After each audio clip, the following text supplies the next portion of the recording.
Have you guys noticed how increasingly more common it's becoming for some of these indie games to come out of left field and just absolutely decimate? I'm talking player numbers and sales that are embarrassing AAA games. Games made by one guy beating teams of 1,000 developers, tens of thousands if we're going to count Ubisoft in this conversation. Well, probably not for long, but Schedule 1 is a game about friendship. It's about making connections. It's about starting from the bottom and working your way up. It's a game about drugs. It's a game about drugs, which makes it all the more ironic for how addicting the game is to play. But I'm seeing this game all over the place. It's on Twitter, it's on Reddit, it's on YouTube, it's on Twitch. My buddy who just got his first gaming PC opens up Steam for the first time, and it's the first game that he buys.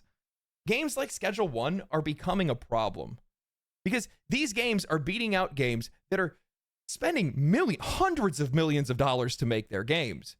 They're doing it without any marketing. And worst of all, they're cutting out the middleman. You can't have that. Because once you start doing those kind of things, when you have that kind of freedom to create and you're reaching that kind of success, you're going to start to attract some unwanted attention. And that's exactly where Schedule 1 is today. So today what I want to do is I want to talk about the insane success of Schedule 1, my experience playing it, and why an industry that's ran by investors can't let games like this exist.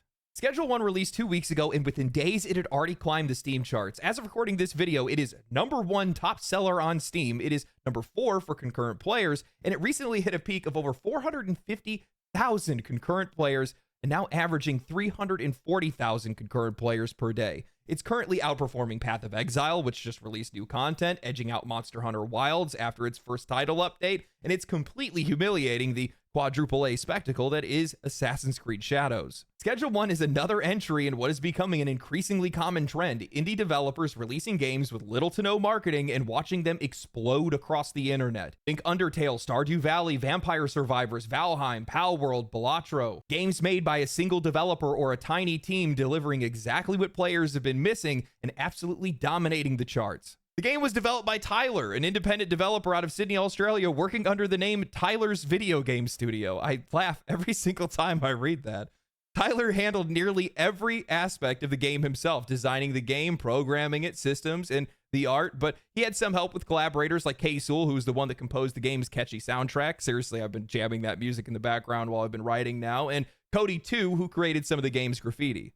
Now, despite its niche, the game has resonated with an enormous audience, and I think part of that has to do with the genre. Schedule 1, at its core, is just a crafting sim. You start with nothing and you work your way up through progressively more complex crafting systems, increasing your wealth, unlocking more neighborhoods, and expanding your influence. It's a familiar loop, or one that I've definitely hooked myself on quite a lot with games like Terraria, Valheim, Enshrouded, or Minecraft, but Schedule 1's twist is the plot. You're essentially a small-time dealer growing your own product, refining it, selling it, and building out a crew to be able to help you scale out. I've personally sunk over 50 hours into the game now, and I've nearly unlocked everything short of the final neighborhood. And I'm completely sold. I keep playing the game every chance that I get. I love games like this, open-ended crafting sims where you get to define the pace yourself, experiment with systems, and you get to feel like your time that you're investing into the game directly translates to actual growth within that game. You can be methodical, you can squeeze every little bit of value out of all of your resources, or you can brute force your way through, scaling up as fast as possible. Hell, you can even automate the entire process, so the game basically just plays itself. It's up to you. Don't laugh at me for getting technical, but what I think makes this game really special is how seamlessly it transitions between its two core gameplay loops, production and social progression. The first loop, growing and crafting, is simple at first. Plant a seed, water it, harvest the flower, but over time you start to get access to additives, fertilizers, environmental controls, and scalable infrastructure. Every plant then has its own unique traits, cost, potency, NPC demand. Then comes in the mixing system where you can start to enhance products with different effects, like making NPCs shoot out lightning, walk around on clouds, or turn them into aliens or zombies. It's ridiculous, but it serves a purpose: to increase the product's price and its appeal to your customers. I found myself lost here for hours, experimenting with different mixtures and different orders of those mixtures and different effects that they could have, and now I have an 8-buff recipe, completely automated, and it's listing the product for over $1,000. That feels good. Which then that brings me to the game's second loop, networking, and as your operation grows, you start to target different specific NPCs based on their preferences. You start to build rapport, earn trust, unlock new customers, recruit new crew members, and eventually get access to new suppliers. They're going to boost your overall operation. It's a system that blends an emergent strategy with good old-fashioned trial and error, and it's surprisingly deep. Look, I'll be honest with you guys, I completely assumed that this game's popularity was mostly due to its shock value. It's not every day that you see a game about selling powder and flour to cartoon NPCs become a top seller, but the longer I played, the more I realized how satisfying all of its core systems really are. It's not just the subject matter, it's how involved you are in the process. And honestly, I think that's something that a lot of modern games have largely forgotten. In a lot of ways, the game actually reminds me of all the things that I really loved about Kingdom Come Deliverance, which is a crazy comparison to make when you think about it. But when you're crafting a potion in that game, you're picking the herbs, you're grinding them manually, you're boiling them, you're maximizing your yield based on real input, you're smithing swords with a hammer and timing it perfectly, you're controlling the temperature, you're properly sharpening weapons. This game makes you feel like you're doing that sort of work. Schedule 1, despite its goofy presentation, accomplishes something very similar here. You're adding ingredients, you're testing combinations, you're watching the effects, packaging your own product, and you're hitting the streets to make sales. The feedback loop is immediate and immersive, and it's not about watching a progress bar, it's about feeling like you're actually earning something by doing it. And it never loses its charm. The art style is crude in a deliberate way, full of absurd and surreal-looking NPCs with exaggerated animations. You're hiding in dumpsters. The game's fastest vehicle is a golden skateboard, and you're brewing concoctions that warp the laws of nature itself. But underneath all of that madness is a tight, responsive, and deeply satisfying gameplay loop. You're laughing 1 minute, and you're planning your expansion strategy the next. I love that every system feeds into one another. Want to automate your production? Well, you're going to need to build out, buy some infrastructure, and hire some employees. Want to scale up quickly? Well, you're going to need to build rep with your suppliers to be able to make more product. Want to maximize your profit? Well, you're going to need to mix with precision and cater to customer demand. Yet at the exact same time, you can ignore all of that if you want, but if you want to dive in, you're rewarded for it. There's a surprising amount of freedom in how you approach everything. You can have your crew pushing your product while you're the one that's focusing on crafting. You can work solo and micromanage every step. You can run your empire in real time during the day and then focus on restocking and production at night. The game never really forces you into one particular play style, but everything feels intuitive enough that you always feel like you're making some sort of progress. I think what Schedule 1 proves, yet again in this case, especially when it comes to these indie games, is that the gap between indie and AAA has never been wider. I mean, I never take the time to analyze or even notice these kind of things if they even exist in AAA games. Their games are so bloated, overproduced, obsessed with cutscenes and cinematic presentation, often to the detriment of the actual experience. Schedule 1 is the opposite, and I love games like this. So do the players. That's obvious enough. It's lean, it's focused, it's gameplay first, and it works because it never forgets what players are actually here for, to play. Schedule 1 only costs $20. It delivers potentially hundreds of hours of content, strong systems, tons of replay value, and a surprising amount of multiplayer depth. It didn't need a cinematic trailer. It didn't need a live action ad campaign. It didn't need pre-order bonuses or influencer hype. It just needed to be good, and that was enough. This is going to sound ridiculous. I'm trying to think of the best way to be able to explain it. The graffiti on the wall is oddly relatable. Makes me feel like one of my friends could have made this game. And I think that has something to do with the game's popularity. Because the inside jokes, the naming of the different products that you can put into stuff, the naming of the product that comes out in the end. I got the whole block hooked on Gorilla Smegma. Like, fucking hilarious, dude. And that's endearing. You want to see that. You see yourself in the game, and you feel like you can relate to the person who made it. I don't feel that way with a lot of games. And I haven't for a long time. And I think that's an incredibly important connection to be able to make. It's one of the intangibles of game design where you feel like your humor, imagination, your interests are shared by the people that made it. You feel vindicated in that. Like you have something in common. And it's called being in touch with your audience. And I think just about anybody can say that this industry has been way out of touch with its audience for a long time. And I've played a lot of games since starting this channel. And at this point, I'm starting to feel like these game developers live in an alternate universe. Nothing feels relatable to me. Everything has to be a tangent to what's going on in the real world. Everything has to have a deeper message. Not everything needs to be like that. It's just not necessary. $20. Another $20 game goes on to sell millions of copies, making a solo developer a millionaire overnight. You know, when this game released and it immediately started to find some popularity, the developer went and put the game on sale. Who does that? Somebody that wants to make money. Somebody that knows what you need to do. Make a fun game, make it fairly priced, people buy it. Crazy concept, I know.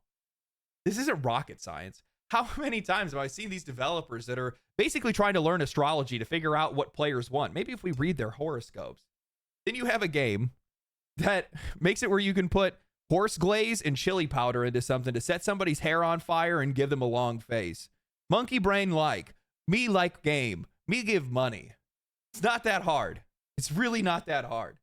But that scares these C-suite executives because they don't understand the popularity, the virality, the relatability of these games because they can't reproduce it. They can't crack the code on this kind of thing. And because of that, their only answer is to suppress it. It's actually kind of insane how often we're seeing some of these viral indie hits run straight into some form of cold corporate or bureaucratic resistance, whether it's from platform policies, rating boards, legal ambiguity, or flat out attempts to suppress or discredit them. There is a growing pattern here. A developer releases something fresh and unexpected, it takes off, and suddenly they're in the crosshairs, not because they did anything wrong, but because they succeeded outside of the system. When you take a moment to look at the legal and bureaucratic minefield that these indie developers have to tiptoe around just to be able to release a game, it's genuinely surprising that we ever see anything original at all. The modern gaming landscape isn't built to encourage creativity, it's structured to protect existing power, intellectual property, and investor interests. In some ways, the system is designed to suffocate innovation unless it's coming from an approved source. I mean, Balatro got slammed by ratings boards for supposedly promoting gambling just because it used poker hands in a scoring system despite no real gambling mechanics being in the game whatsoever. Palworld came under fire for copying Pokemon, even though the gameplay is wildly different because Nintendo's patent net is so wide that even breathing now seems like it's lawsuit worthy. I mean, while in litigation with Pocket Pair, Nintendo is still trying to file new patents to retroactively catch them on. It's reaching a point where making a game that even feels familiar or is using visual shorthand that players understand can get you pulled from storefronts and buried in lawsuits. Now we have Schedule 1 going through the same mess, originally reported on by Andrew Heighton of Insider Gaming in an article titled Schedule 1 being investigated for IP copyright infringement claims. They write, evidence on the investigation surfaced on a website, Pab Business, featuring a document entitled Movie Games Essay 17-2025, Decision to Commence Investigation Against the Creators of Schedule 1 Production for claims regarding the infringement of the issuer's IP and related to committing an act of unfair competition against it. Movie Games SA has its own series of drug dealing games, Drug Dealer Simulator 1 and Drug Dealer Simulator 2. While the name is more overt than its goal, both titles have attracted thousands of players respectively. The legal document mentions potential infringement of the issuer's intellectual property rights and activities that bear characteristics of unfair competition have been identified. Ergo, Schedule 1 is too similar to the Drug Dealer Simulator series. Proceedings began as soon as Schedule 1 released on March 24th and featured a comparative analysis of the IP, which includes Drug Dealer Simulator and Drug Dealer Simulator 2 and the Schedule 1 project. The investigation is strongly looking into elements of the game's plot, mechanics, as well as UI user interface. It finishes by saying, the issuer will immediately inform about further actions related to the pursuit of claims regarding the infringement of the issuer's IP and the act of unfair competition in subsequent current reports. Yeah, I'm going to take a wild guess here and say the unfair competition they're referring to is the part where Drug Dealer Simulator 1 and 2 combined couldn't even crack 20,000 players, while Schedule 1 is one of the most talked about and played games on Steam right now. At least with Nintendo and Palworld, you could kind of see where that lawsuit was coming from. The creature designs, the ball throwing mechanics, they were all surface level elements that were echoing Pokemon. Even with Temtem, they got out of the way of Nintendo by making sure they were using cards instead of balls. But this investigation against Schedule 1 feels completely out of pocket. It's not just a stretch, it's embarrassing that they're even trying. I've taken the time to check it out, and Schedule 1 doesn't really share anything structurally significant with their games whatsoever. The crafting, the progression loops, the interface, the tone, it's all completely different. To be honest, Ubisoft has a stronger claim against them ripping off a Far Cry than they do against Schedule 1. In their games, you start off as a low-level pusher working for somebody else, then slowly build out your own operation. It leans way harder into weighing product, micromanaging dead drops, dodging rival gangs, and ferrying shipments across different islands. It's less of a game and more of a chore simulator. Sure, they both have similar themes, but if having drugs as your premise is going to be the trigger for legal action, by that logic, are they going to go after Breaking Bad next? After news of the investigation broke, media outlets jumped the gun and ran with headlines saying that Schedule 1 was facing an active lawsuit. The internet then did what it does best.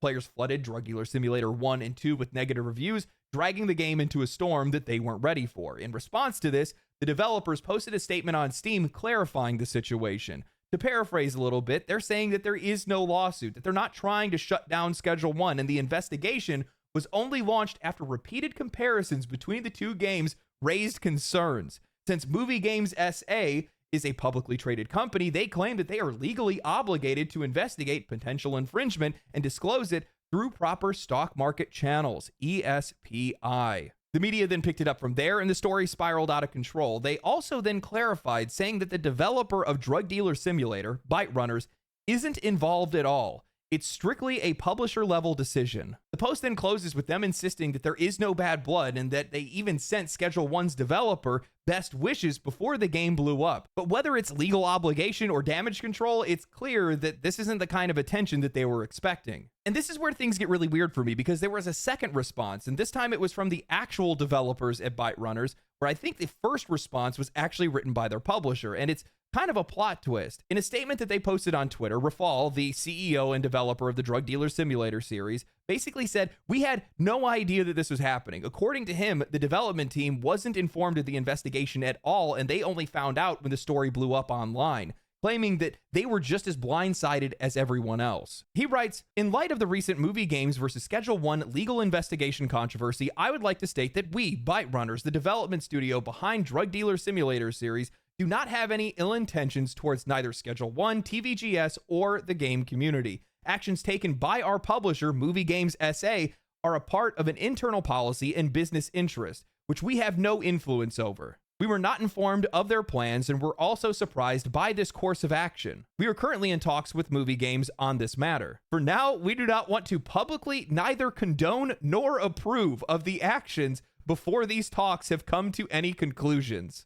I think basically this dude is saying, we don't know if it's good or bad for us yet, so we need to wait to figure it out. "We would like to ask everyone on both DDS and Schedule 1 communities to be patient and not spread unnecessary negativity or misinformation. We congratulate the success of Schedule 1 to TVGS and would like every gamer to enjoy and support any game they choose. Our main focus as the dev team is improving the DDS IP, which also includes learning on the Schedule 1 massive success and its and our community feedback on it. All we ask for now is your understanding."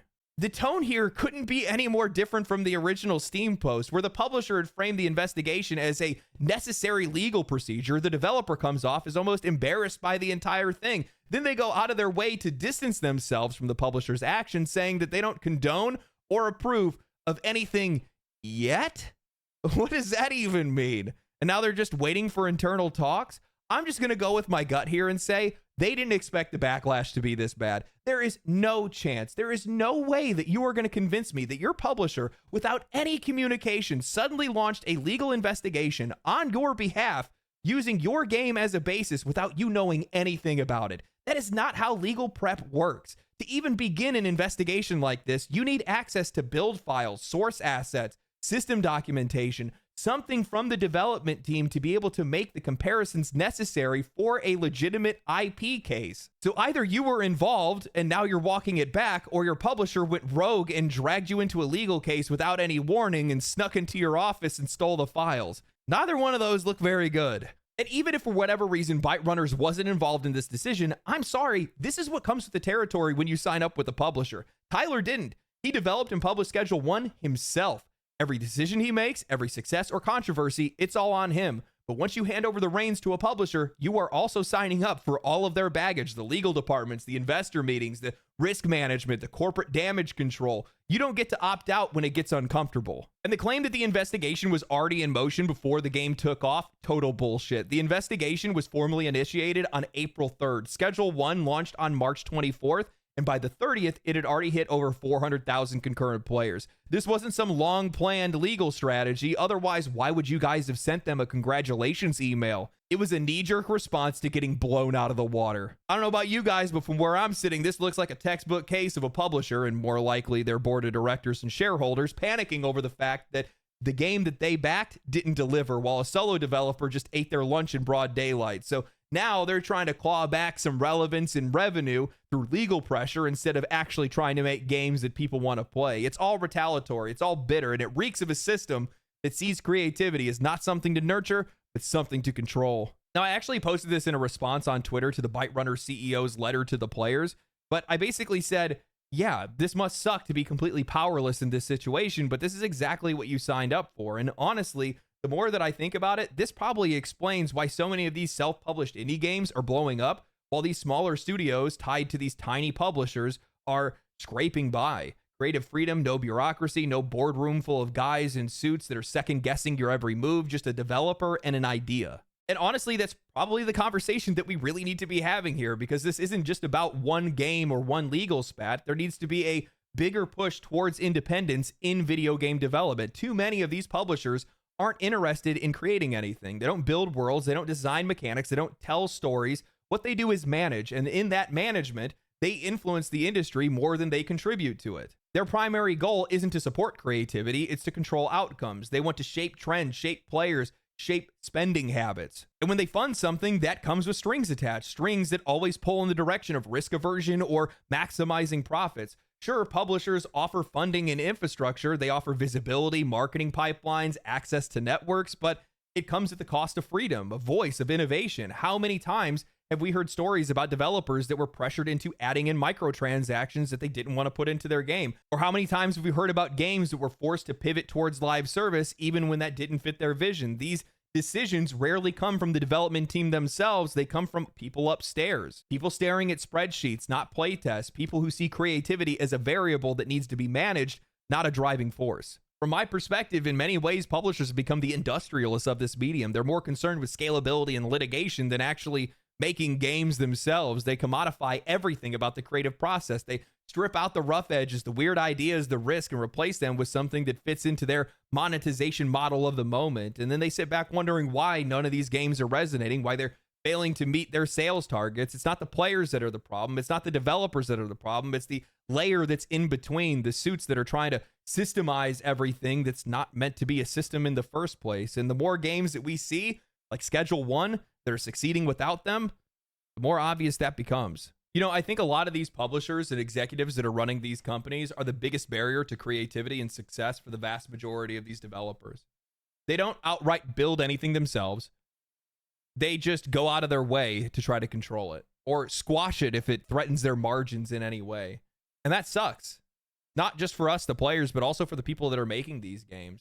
I mean, like, patent laws in general in the video game ecosystem just don't make any sense whatsoever. All these layers of red tape for something that just shouldn't be there in the first place. Even if a developer isn't trying to copy something, they're just going to ignore it or try not to be anything like it just out of the implicit threat that comes from legal action. They just stay away from it. That's why we sit back and wonder why we haven't seen a game like this again, or that, or whatever it might be. You know, in theory, publishers are supposed to be there to be able to make things easier for developers. They're supposed to be able to take care of all the noise, and then developers just focus on doing what they do best, making video games, and that's about it. But the minute that you start handing over all of that power, all of a sudden you find out that you don't really get to make a whole lot of decisions on your own anymore. That's what's happened to some of these people. When you get in bed with these guys, this is the end result of that. They go out and attack your competition. How does that feel? I can't imagine that feels very good. These guys are creatives. They want to make games. They want other people to be inspired by their work and make games of their own. And now you have to sit back and watch what happens. I'm sorry, man, but you're not innocent in that. And, you know, we feel the effects of it too, without a doubt. We still get some great games, but at the exact same time, I mean, I've had a really weird feeling that things have just kind of felt samey for a really long time. Very samey, very safe in a lot of cases.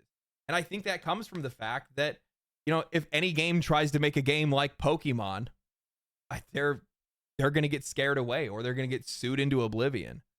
So many mechanics. I mean, look at the way that Nintendo has litigated and patented just about everything. Sony's been doing the same thing. Look at WB Games and the Nemesis system. Something that would revolutionize RPGs and we'll never see it. Ever. They're such a poison to this industry. It's insane. And you look around and notice almost every single one of these breakout hits have always been self-published. And in some cases where these developers did go through a publisher, the only reason they did that was to be able to protect their identity. There needs to be more options for that. That needs to be nurtured and taken care of. There needs to be more developers that are making games themselves, publishing games themselves, and there needs to be an easier way for these guys to get onto platforms without the need of a publisher. There's already ways for them that you don't even need publishers anymore. Sure, for like legal and patent and stuff like that, hire a lawyer, man. Why are you handing away all of your profit and all of your control to a bunch of people that don't want to have anything to do with the creative process whatsoever? It just doesn't make any sense. You can promote your games online with no problem. Balatro had next to no marketing whatsoever. Schedule 1 had next to no marketing whatsoever. Valheim had no marketing whatsoever. There's so many more examples that I could give of games that never had an ad or a commercial or anything like that. They were just on Steam. People played it. People liked it. Spread by word of mouth. Fair price, good game. People go buy it. As far as it needs to go. That's what needs to happen. We need more of it. And I want that to be a big focus. I think Steam is the leader in that. Steam's definitely the one that's been pushing and helping a lot of these indie developers be able to find their legs in the industry. And I appreciate that. I think everybody does. There's a lot of games that we would have never had if it wasn't for Steam. So, thank God for Gavin. Anyway, I hope you guys enjoyed the video. If you guys did enjoy the video, like the video, subscribe to the channel, comment down below, share the video to your friends, share it on social media. Come watch me on Twitch. Come join the Discord. Come hang out. Stay cool, stay righteous, stay safe. I'll catch you in the next one. Family, family, family, family.